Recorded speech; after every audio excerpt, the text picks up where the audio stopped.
Hello मेरे प्यारे बच्चों, स्वागत है आपका कक्षा 3 की हिंदी पाठ्य पुस्तक मनस्वी बाय गैलेक्सी पब्लिकेशन। तो चलिए प्रारंभ करते हैं हम हिंदी पाठ्य पुस्तक मनस्वी। मेरे प्यारे बच्चों, आज हम कराने जा रहे हैं पाठ 5 और इस पाठ का नाम है प्रिय हाथी। बच्चों, ये एक बहुत ही अच्छी एक पाठ है और मैं आशा करती हूँ कि पाठ आपको बहुत अच्छा लगेगा और आपको आनंद भी आएगा इसे पढ़ने में। तो चलिए प्रारंभ करते हैं। प्रस्तुत पाठ में एक राजा के प्रिय पशु हाथी के बारे में बताया गया।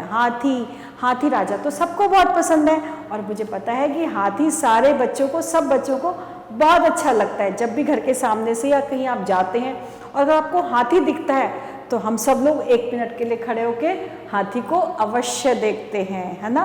तो उसी का ही आज ये एक पाठ पढ़ने जा रहे हैं। बहुत समय पहले की बात है। अवंतीपुर राज्य में एक शक्तिशाली राजा राज्य करता था। उसके पास अन्य हाथियों के अतिरिक्त एक विशालकाय हाथी भी था जो कि उसे बहुत प्रिय था। उस हाथी की देखभाल के लिए राजा ने एक अलग सुंदर सी क्या बनवाई हुई थी? गजशाला बनवाई हुई थी जिसमें कई सेवक नियुक्त थे। हाथी को प्रतिदिन मीठे गन्ने खिलाए जाते थे। सेवक रोजाना हाथी को नदी में नहलाने के लिए ले जाते थे और प्रतिदिन शाम को उसे एक सुंदर उपवन में घुमाया जाता था। मतलब हाथी का कितना ध्यान रखते थे। हाथी के लिए एक सुंदर सी गजशाला थी, उसको मीठे मीठे गन्ने खिलाते थे। फिर और क्या करते थे? हाथी को रोजाना नदी में नहलाया जाता था, नदी में लेके जाया करते थे नहलाने के लिए और फिर शाम को एक सुंदर से उपवन में उसे घुमाया जाता था। कभी कभी राजा उस पर सवार होकर नगर भ्रमण के लिए भी जाता था। हाथी की पीठ पर एक सोने का हौदा रखा जाता था। सोने का हौदा किसे कहते हैं बच्चों? ये होता है सोने का हौदा। अभी आपको अगले चित्र में दिखाएंगे। हाथी की पीठ पर सोने का हौदा रखा जाता था। इस हौदे पर राजा के साथ उसकी रानी, राजा का अंगरक्षक और महावत बैठते थे। इतने सारे जने बैठते थे। अंगरक्षक अपना तीर कमान लिए चौकन्ना होकर इधर उधर देखता रहता था। एक दिन हमेशा की तरह राजा अपनी रानी के साथ हाथी पर बैठकर भ्रमण का मतलब क्या होता है? घूमने के लिए, भ्रमण के लिए निकला। ये देखिए बच्चों, ये होता है हौदा। ये सोने का हौदा होता था। इसमें राजा, रानी, अंगरक्षक, ये देखो तीर कमान लिए अंगरक्षक है। महावत किसे बोलते हैं? जो हाथी चलाता है, हाथी को लेके जाता है, हाथी पे बैठाकर सवारी करवाता है, उसको क्या बोलते हैं? महावत। तो ये सब लोग बैठे हुए हैं। तो जो था वो कर रहा था। मार्ग के किनारे खड़े लोग अपने राजा की जय जयकार कर रहे थे। राजा मुस्कुराते हुए हाथ हिलाकर सबका अभिवादन स्वीकार कर रहा था। उन लोगों के बीच एक छोटा बच्चा भी था। ध्यान से सुनिएगा, एक छोटा बच्चा भी था जो हाथों में एक चाबी वाला खिलौना लिए हुए था। अचानक लड़के ने खिलौने की चाबी भरकर हाथी के ऊपर ऐसे उछाल दी तो हाथी इतना घबराया कि चिंघाड़ते हुए वहां से भागने लगा। कहाँ से भागने लगा? जब वो राजा रानी को जो था घुमाने के लिए लेके जा रहा था। हाथी के इस तरह बेकाबू हो जाने से उस पर सवार लोग घबरा गए। महावत बहुत कोशिशों के बाद भी हाथी पर काबू पाने में सफल नहीं हो पा रहा था। हाथी के तेजी से दौड़ने के कारण उस पर बैठे लोगों का संतुलन क्या हो गया? गड़बड़ा गया। जो राजा रानी वगैरह सब बैठे थे उनका संतुलन गड़बड़ा गया। अचानक हाथी एक पत्थर से टकराकर लड़खड़ाया। इससे हाथी पर सवार अंगरक्षक जो था वो क्या हुआ? नीचे गिरा। हाथी ने भागने की गति और बढ़ा दी। हाथी इतना घबरा गया कि वो और भी तेजी से भागने लगा। भागते भागते हाथी को तेज झटका लगा। फलस्वरूप राजा और रानी भी नीचे आ गिरे। लेकिन तब तक हाथी भागता रहा जब तक उसकी नजरों से ओझल नहीं हो गया।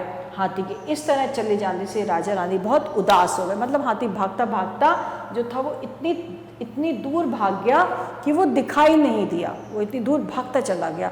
हाथी घबरा गया था। तो उसके जाने से राजा रानी बहुत ज़्यादा सैड हो गए, मतलब बहुत ज़्यादा उदास हो गए। उधर हाथी भागता हुआ जंगल में जा पहुंचा। कुछ देर बाद जब उसका डर खत्म हुआ तो उसने वापस महल में जाने की सोची, लेकिन जा ना सका क्योंकि वह रास्ता भूल गया था। उसको रास्ता याद ही नहीं रहा और वो रास्ता भूल गया। विवश होकर वह जंगल में ही रहने लगा, मतलब कि मजबूरी में वह जंगल में ही रहने लगा। धीरे धीरे दिन बीतने लगे। जंगल में उसे बहुत अकेलापन लगता था। कहाँ तो राजा के महल में रहता था, कितना अच्छा था, और अब वहाँ पे उसको बहुत अकेलापन लगने लगा। जो कुछ भी उसे मिलता वही खाकर वह अपना जीवन गुजार रहा था। ये देखो तेजी से भागता हुआ जा रहा है, डर गया था इसलिए वो भागता भागता चला गया। उसे अब अपनी गजशाला की बहुत याद आती थी कि उसके लिए कितनी सुंदर सी गजशाला बनाई थी, अब उसको बहुत याद आती थी। वहाँ उसे मनचाहा भोजन मिलता था। मनचाहा मतलब जो वह चाहता था उसको वही भोजन मिलता था। भोजन पाने के लिए उसे श्रम भी नहीं करना पड़ता था, मतलब उसे कोई मेहनत नहीं करनी पड़ती थी। वह हमेशा यही सोचता रहता कि वो फिर से कैसे राजा के पास पहुँच जाए। जंगल में मिलने वाले रूखे सूखे भोजन से हाथी का पेट नहीं भर पाता था। इसका परिणाम यह हुआ कि वह दिन प्रतिदिन दुबला होने लगा। अब उसके शरीर में पहले जैसी शक्ति नहीं रही, क्योंकि वह बहुत कमज़ोर हो गया था। उसको खाना ढंग से नहीं मिल पा रहा था ना। उधर कई महीने बीत जाने के बावजूद राजा भी अपने हाथी को नहीं भुला पाया था। उसने हाथी की खोज में जगह जगह बहुत से खोजी दल भेजे थे। आखिरकार एक खोजी दल ने हाथी को खोज निकाला। वे उसे फिर से महल में ले आए। अपने हाथी को देख के राजा बहुत खुश हो गया। उसने उसकी सूंड सहलाई और सेवकों से उसे उसकी गजशाला में ले जाने के लिए कहा। अब हाथी को फिर से पहले जैसा स्वादिष्ट और पौष्टिक भोजन मिलने लगा। कुछ ही दिनों में वह फिर से पहले के समान स्वस्थ और शक्तिशाली बन गया। अब वह बहुत खुश था। एक बार फिर राजा जब उस पर बैठकर भ्रमण के लिए निकला, वह खुशी से बार बार अपनी सूंड हिला रहा था। तो ये था हमारा आज का पाठ। कैसा लगा बच्चों? मुझे तो बहुत अच्छा लगा, बहुत ही आनंद आया, और मुझे आशा है कि आपको भी ये वाला पाठ बहुत अच्छा लगा होगा। तो चलिए अब हम क्या कर रहे हैं, शब्दार्थ। गजशाला मतलब हाथी के रहने का स्थान, चौकन्ना यानी कि सावधान, ओझल हो जाना, गायब हो जाना। और अब है इसके मौखिक। अब हम पहले क्या करेंगे, उच्चारण का अभ्यास। विशालकाय, प्रतिदिन, चौकन्ना, नगर भ्रमण, हौदा, कोशिशों, अंगरक्षक और फलसूल। और अब है हमें एक शब्द में उत्तर देना है, हाथी कैसा था? हाथी बहुत ही शक्तिशाली था और बहुत ही ज़्यादा जो था हाथी कैसा था? हाथी विशालकाय था, बहुत लंबा चौड़ा और बहुत ही विशाल था। हाथी के रहने के लिए राजा ने क्या बनवाया? हाथी के लिए रहने के लिए राजा ने एक बहुत सुंदर सी गजशाला बनवाई थी। हाथी को क्या पसंद है? हाथी को गन्ने पसंद है। इसके अतिरिक्त हाथी को मूंगफली और केले भी बहुत पसंद है। हाथी किससे टकराकर लड़खड़ाया? हाथी एक पेड़ से टकराकर लड़खड़ा गया था। हाथी का निवास स्थान गजशाला। हाथी का प्रिय खाद्य गन्ने, मूंगफली, केले इत्यादि हाथी के प्रिय खाद्य। और अब है बुद्धिपरक, जिसपे सबसे पहले है सही विकल्प पर हमें सही का निशान लगाना है। राज्य का क्या नाम था? रामपुर, अवंतीपुर या काशीपुर? राज्य का नाम था अवंतीपुर। हाथी की पीठ पर किसका हौदा रखा जाता था? सोने का, चांदी का या रबड़ का? हाथी की पीठ पर सोने का हौदा रखा जाता था। गजशाला की याद किसे आई? हाथी को, राजा को या लोगों को? गजशाला की याद हाथी को आई, क्योंकि हाथी उसमें रहता था। और अब है सही विकल्प पर हमें गलत और सही के निशान लगाने हैं। सर्वप्रथम है, हाथी को रोजाना मीठे गन्ने खिलाए जाते थे। जी हाँ, हाथी को घूमने का शौक नहीं था। गलत, हाथी को घूमने का शौक था। हाथी चिंघाड़ते हुए महल से भागा। जी नहीं, हाथी महल से नहीं भागा था। हाथी तो रास्ते में राजा रानी को जब भ्रमण के लिए ले जा रहा था, वो वहां से चिंघाड़ता हुआ भागा, तो यह गलत है। अंगरक्षक हाथी को आगे बढ़ाता था। जी नहीं, अंगरक्षक नहीं, महावत हाथी को आगे बढ़ाता था, तो यह भी गलत है। राजा के एक खोजी दल ने हाथी को ढूंढ निकाला। बिल्कुल सही। और अब एक खाली स्थान। राजा को बहुत प्रिय था। राजा को क्या? राजा को अपना हाथी बहुत प्रिय था। हाथी बहुत ही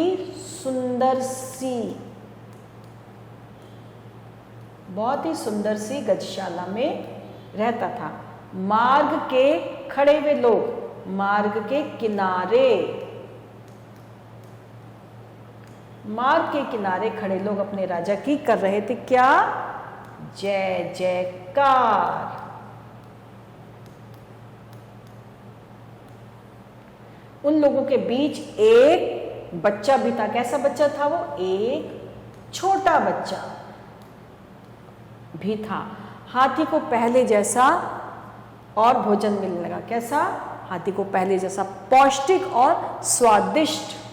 जब हाथी वापस आ गया था राजा के पास, हाथी को पहले जैसा पौष्टिक और स्वादिष्ट भोजन मिलने लगा। अब हैं निम्नलिखित प्रश्नों के उत्तर। सबसे पहले है, सेवक हाथी की देखभाल किस प्रकार करते थे? किस प्रकार करते थे? नदी में नहलाने के लिए ले जाते थे और क्या करते थे? सुंदर उपवन में उसे घुमाते थे।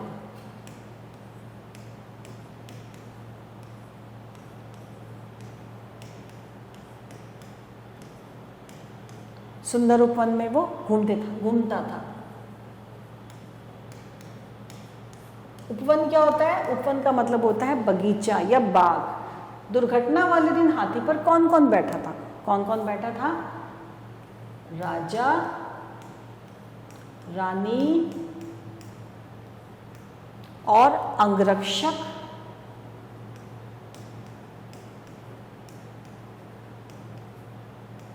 एवं महावत, जो हाथी को लेके जाता है, महावत। इतने जने दुर्घटना वाले दिन हाथी पर बैठे थे। हाथी ने अचानक भागना क्यों शुरू कर दिया? एक छोटे बच्चे ने चाबी वाला खिलौना उस पर उछाला तो हाथी घबरा गया। तो उसने अचानक, छोटे बच्चे ने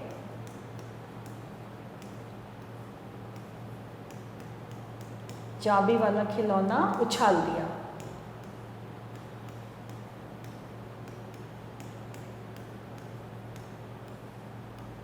उस पर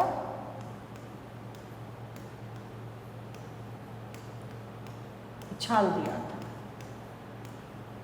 एक छोटे बच्चे ने चाबी वाला खिलौना उसके ऊपर उछाल दिया तो हाथी जो था वो घबरा गया और वो फिर एकदम से उसने भागना शुरू कर दिया था। जंगल में पहुंचकर हाथी क्यों दुखी था? जंगल में पहुंचकर हाथी दुखी था क्योंकि उसे अकेलापन लग रहा था। उसके पास खाने पीने के लिए भी उसके पास कुछ नहीं था। वह वही रूखा सूखा खा रहा था जिससे उसका पेट नहीं भर पा रहा था। इसलिए उसको सुंदर सी राजा को वो बहुत याद कर रहा था, वह गजशाला को याद कर रहा था। तो इसलिए उसे अकेला, इसलिए वह जंगल में जाके बहुत दुखी हुआ।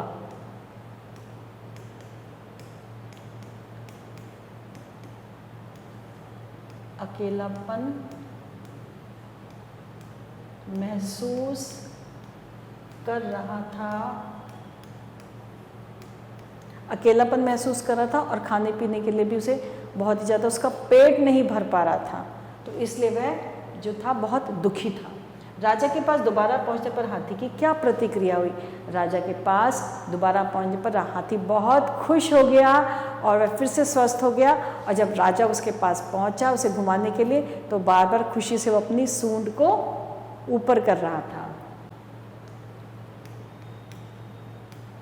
हाथी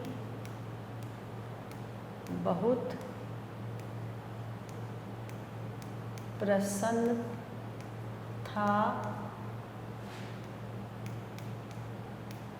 राजा को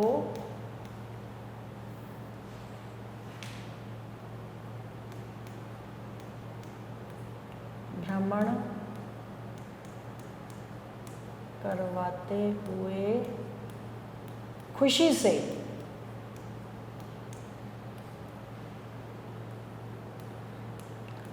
अपनी सूंड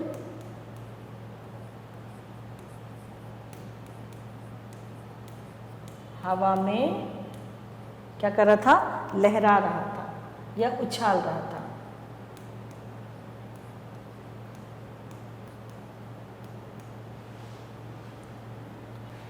राजा के पास दोबारा पहुंचने पर हाथी बहुत खुश था। उसे फिर से स्वादिष्ट और पौष्टिक भोजन मिलने लगा और जब राजा उसके साथ भ्रमण के लिए पहुंचा, जब वो भ्रमण करवा रहा था तो खुशी के मारे हाथी अपनी सूंड को बार बार हवा में लहरा रहा था। तो इस तरह से जो हाथी जो था उसकी यह प्रतिक्रिया हुई। तो बच्चों, इसके साथ हमारा ये आज का पाठ समाप्त हुआ और मैं आशा करती हूँ ये पाठ आपको बहुत अच्छा लगा होगा। मेरे प्यारे बच्चों, आज हम जो पढ़ने जा रहे हैं सिसोदिया कुलभूषण महाराणा प्रताप। हम महाराणा प्रताप के बारे में थोड़ी सी जानकारी लेंगे। ये जो चित्र आप देख रहे हैं, ये किसका चित्र है? यह चित्र है महाराणा प्रताप का। हिंदू हृदय सम्राट सिसोदिया कुलभूषण महाराणा प्रताप का जन्म 9 मई 1540 को कुंभलगढ़ फोर्ट में हुआ था। इनके पिता राणा उदय सिंह मेवाड़ के सम्राट थे। इनकी माता का नाम जयवंता बाई था। ये बचपन से ही कुशाग्र बुद्धि, वीर, प्रतापी, निडर तथा दयालु स्वभाव के थे। अपने पिता की मृत्यु के बाद महाराणा प्रताप गद्दी पर बैठे। उस समय मुगल बादशाह अकबर का आतंक छाया हुआ था। महाराणा ने उसका डटकर सामना किया। इनके भाई शक्ति सिंह ने भी इनका साथ नहीं दिया। 18 जून 1576 ईस्वी को हल्दी घाटी के युद्ध में राणा प्रताप और अकबर के बीच भयंकर युद्ध हुआ। इन्होंने प्रतिज्ञा की थी कि जब तक अपना राज्य वापस नहीं ले लूँगा तब तक मैं किसी भी सुविधा का उपयोग नहीं करूँगा। कितनी बड़ी प्रतिज्ञा थी बच्चों, आपने देखा। और यह अपने परिवार के साथ पहाड़ों पर रहने लगे। भूमि ही इनका बिस्तर थी। इन्हें घास की रोटियां खानी पड़ी, लेकिन इन्होंने कभी भी घास की रोटियां खाई, लेकिन फिर भी इन्होंने कभी भी अपनी महत्वाकांक्षा को दुर्बल होने नहीं दिया। तभी इनके राज्य का एक सेठ भामा शाह आया। उसने अपनी और अपने पुरखों द्वारा कमाई गई संपत्ति महाराणा प्रताप को देश हित के लिए दान कर दी। महाराणा प्रताप ने अपनी सेना को पुनः संगठित किया और अकबर पर चढ़ाई कर दी। अकबर महाराणा प्रताप के नाम से थर थर कांपता था। वह युद्ध के दौरान प्रताप के समक्ष कभी नहीं आया, उनके सामने कभी नहीं गया, वो इतना डरता था। भयंकर युद्ध के बाद राणा प्रताप की जीत हुई। 19 जनवरी 1597 को लंबी बीमारी के बाद महाराणा प्रताप ने अंतिम सांस ली। तो ऐसे थे भारत के वीर योद्धा महाराणा प्रताप, जिन्होंने कभी भी उन्होंने शपथ ली थी कि जब तक मेरे को मेरा राज्य वापस नहीं मिल जाएगा तब तक मैं धरती पर ही सोऊंगा। खाने के लिए अगर कुछ नहीं होगा तो मैं घास की रोटी खाऊंगा, लेकिन मैं अपने राज्य को वापस लूँगा। तो ऐसे थे हमारे देश के महान योद्धा महाराणा प्रताप, जिनके बारे में आज हमने थोड़ी सी बहुत ही सूक्ष्म जानकारी की। तो मैं आशा करती हूँ बच्चों, आपको इस पाठ से आपने महाराणा प्रताप के बारे में, उनकी हल्की सी जीवनी के बारे में समझा होगा। और इसके साथ ही हमारा पाठ समाप्त होता है। आभार।